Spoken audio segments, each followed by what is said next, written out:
Ghost hunting games are a dime a dozen, with very few having what it takes to stand out in the crowd. But if you happen to discover a hidden gem, you'll be pleasantly surprised with what developers are doing within the space. Having sunken my teeth into Among the Whispers Provocation, I found this game did a lot of things right when it came to expanding on the overall core gameplay. But at the same time, there were a few things that made this experience a lot more complicated than it needed to be. So without further ado, let's review Among the Whispers Provocations in this Game Sandwich Review.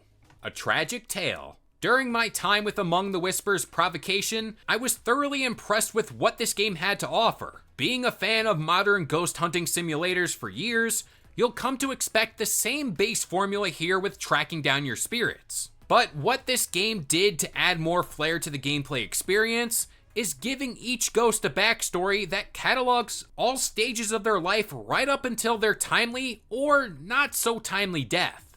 This can be seen in a multitude of ways, such as various newspaper excerpts that catalog a victim's passing, or you could opt to ask the ghost a series of questions called provocations. These provocations are a series of voice prompts you can choose from that will get the ghost to either verbally respond through the parabolic mic or manifest themselves in their spiritual form and reenact their death before you. In one case, through my investigation, I found a ghost that choked to death in the dining room, and one time I could easily see the ghost grasping at their neck in hopes to dislodge the obstruction. The ghosts themselves were consistently working to surprise me at every turn in the best way. There were often times where I was deep within the evidence collecting process as I lost track of the ghost, but the ominous feeling of constantly being watched was ever so present. Turning around to pick up my equipment, there was a ghost staring right back at me, watching my every move. But not all ghosts are silent like the first one I came across. I quickly found a ghost that was linked to a murder and it could be screaming for help. And in my experience playing this game, I was jump scared out of my skin quite a few times.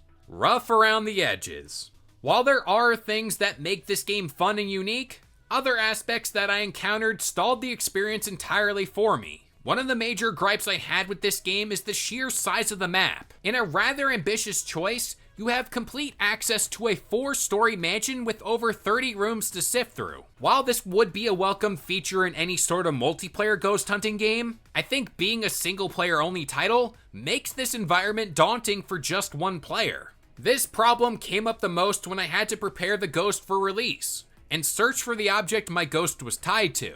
During this time, I did come to the conclusion that my ghost was tied to a firearm, which luckily for me was located just 2 rooms over. But having spent some time walking around the various levels of the mansion, I did come across other items that would be useful when hunting down other ghosts. That did happen to be on the complete opposite side of the map, which to me adds a lot of unnecessary travel time to a hunt if you don't know where you're going.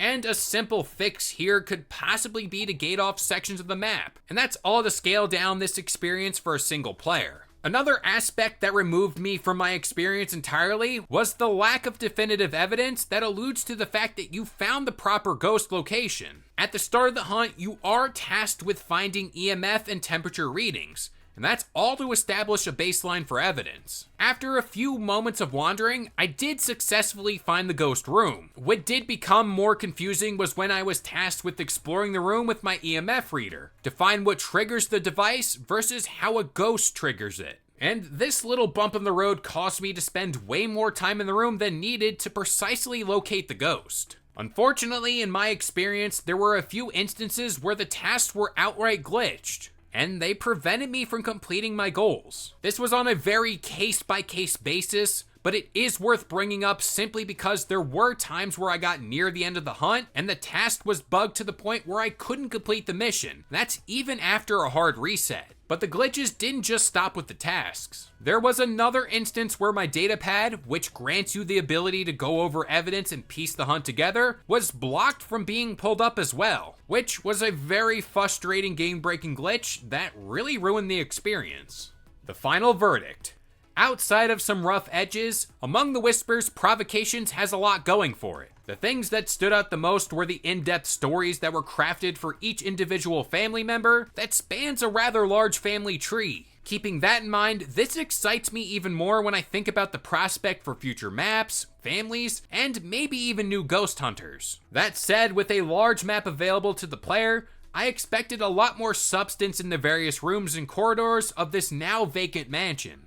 The ball is now in the court of DNA Studios to build on a pretty solid foundation of a game. If done correctly, I do think they have a hit on their hands, and would surely revisit this title when the game is refined and realizes its full potential. And with all that being said, Game Sandwich would like to give Among the Whispers Provocations a 5 out of 10. If you happen to enjoy today's review or want more gaming content just like this, keep it locked to Game Sandwich for all your gaming news, rumors, and reviews. And we'll see you guys next time.